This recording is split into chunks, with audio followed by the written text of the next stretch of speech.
Yo, what's up guys? Welcome sa another episode na naman ng ating vlog. And for today's video guys, magbabahagi lang tayo ng ilang road safety tips. Yan, pang syempre, pang beginner. Yan, pang mga beginner lang pre. Wait.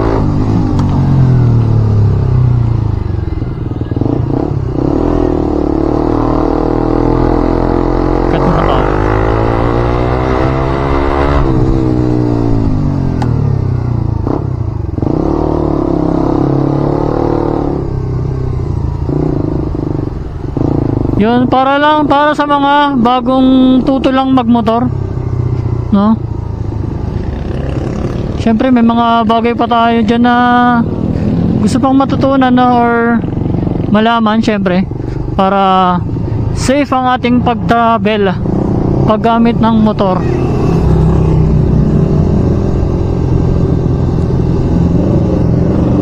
Ngayon kayo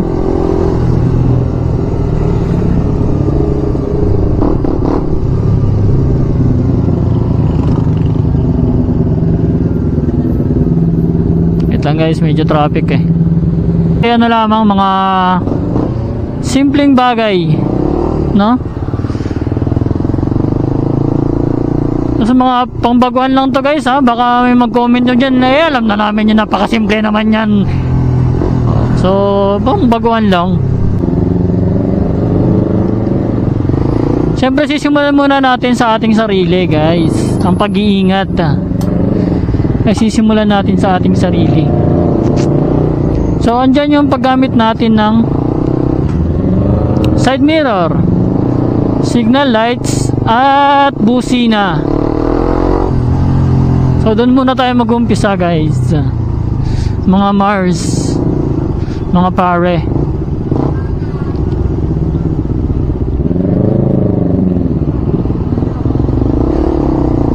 And syempre brakes pala bago kong makalimutan, no? Baka may mag-bash na naman dyan, So yan, yung pagka gantong paliko na tayo, tanaw na natin yung lilikuan natin. Halimbawa ako, kakaliwa ako ngayon, so signal light na ako pakaliwa, pero ang standard talaga is 100 meters, at least 50 to 100 meters pare, away, mula dun sa away, papunta dun sa lilikuan mo. So yun, nag-signal light na ako, then patay, diba? Bawi mo na agad, patay mo na agad. And kaliwa na naman tayo, kakanan na naman tayo, busina ka pare, hop, diba? Kasi masikip yun masikip yun ba't ka iyak? Papagas muna ako boss.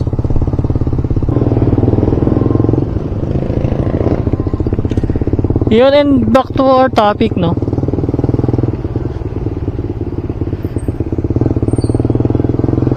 So yun, standard nya is 100 meters away, papunta dun sa lilikuan mo, or at least 50 to 100 meters pare. Signal light ka na. O ngayon, kakaliwa na naman ako, signal na tayo. And lagi kung ito, halimbawa two-way to, dito ka po position sa kaliwa, hindi ka po position dito sa kanan. So sa kaliwa ang position natin.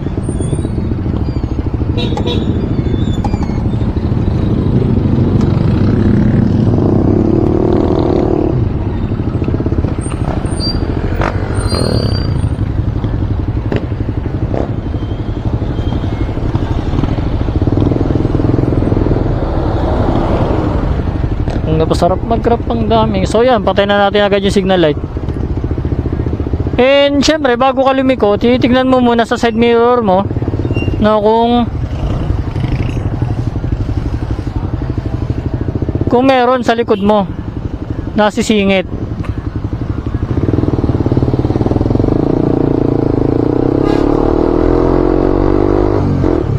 Titignan mo muna sa likod mo, sa side mirror mo kung may sisingit.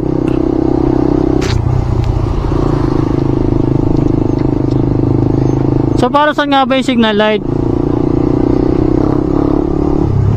Syempre indicator yan guys, para mga Mars, mga pare, no, para alam nung nasa harap mo or nung nasa likuran mo kung saan ka liliko. para makakapag-adjust din sila, magbabagal or pepwesto kung saan din sila liliko, ganon. Hindi kayo magkakasalisihan, hindi kayo magkakabanggaan.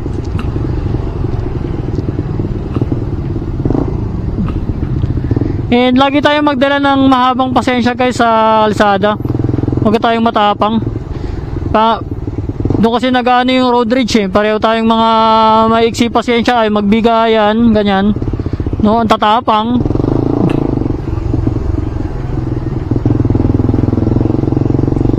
Pagka ganyan, lalo na kung may sakay ka or angkas ka, movie, joyride, magdala po tayo ng mahabang pasensya sa kalsada guys.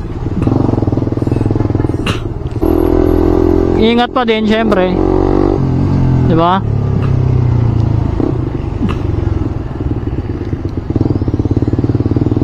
So yan, lagi kang puposisyon kung saan ka liliko.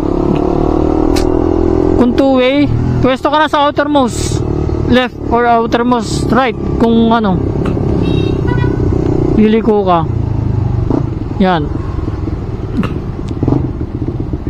And busina, syempre busina naman kung halimbawa alam mong kung may nakaabang natatawid, no, sa mga kanto-kanto, busina ka na guys para alam nila na dediretso ka or sila magbabagal or hihinto, no, especially kung mayroon din mga tao, no, galakad ganyan.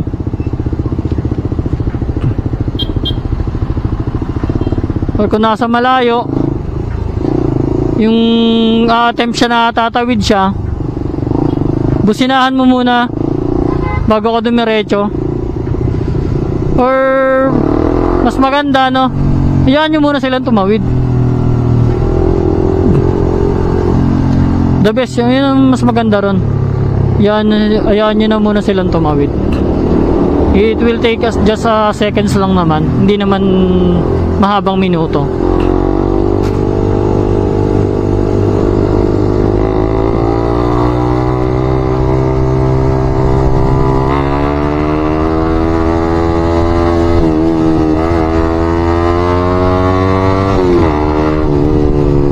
Yan, halimbawa yan, two-way yan, crossing. Kung may mga nakaabang na dyan, magbagal ka na or bumusina ka. Kung may mga nakanguso na dyan sa may kabilaan, halimbawa pag ganito, magbagal ka na, mag-slow down, bumusina.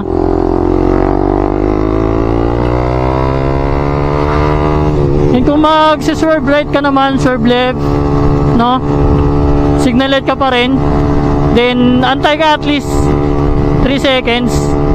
Then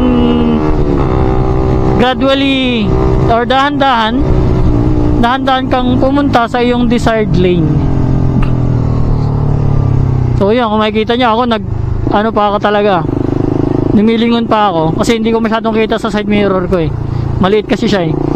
So kung mga ganito yung side mirror nyo tapos hindi nyo kita, mas okay yung bibili kayo ng yung mga bilog-bilog sa sa TikTok, yung mga dyan, dome na maliliit. So para kita nyo pa rin kung merong malapit sa inyo, kung malapit na sa inyo or malayo. Yan.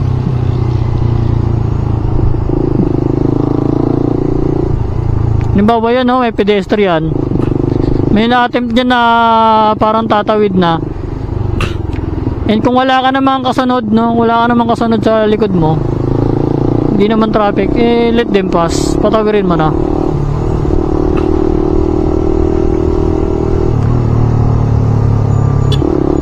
No, bumusina tayo kasi para hindi siya bumilis. Bumusina na ako para hindi siya dumiretso, hindi siya tumawid.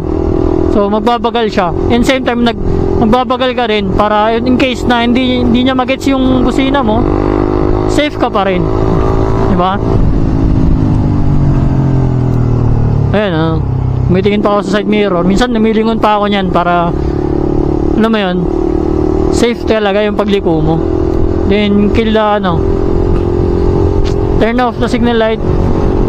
Kakaliwa na naman ako. Kakanan na ako dun sa may dulo So position na tayo dito sa kanan.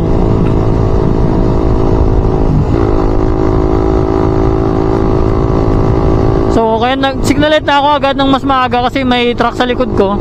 So para alam niya na liliko ako, hindi niya na ako overtaken agad.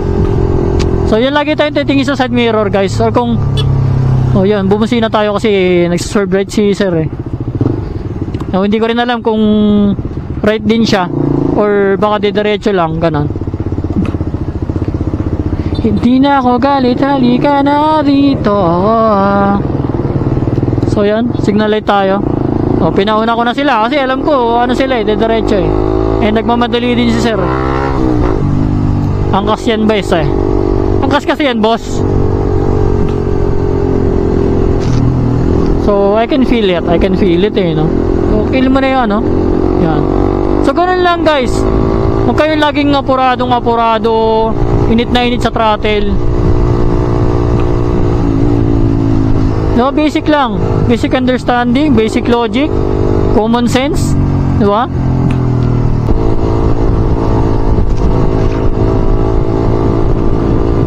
And chill ride lang muna ako ngayon, no? Dahil Sabado naman. Walang dapat ipagmadali. And maaga naman tayo umalis ng bahay. So yan, chill lang. And yun guys, mga bagong tuto, no? Huwag kayong mag-overtake, utang na loob. Huwag kayong mag-overtake sa kanan kung ang nasa harap nyo ay jeep or anything na pampasahero. Jeep, bus, tricycle. Ang pull out lagi nyan, syempre kanan. Kanan lagi ang pull out ng mga ano natin, pampasahero.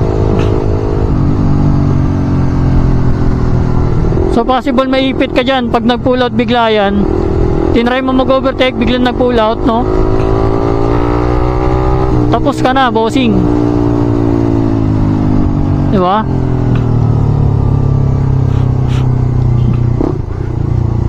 So wag kang overtake sa kanan kung ang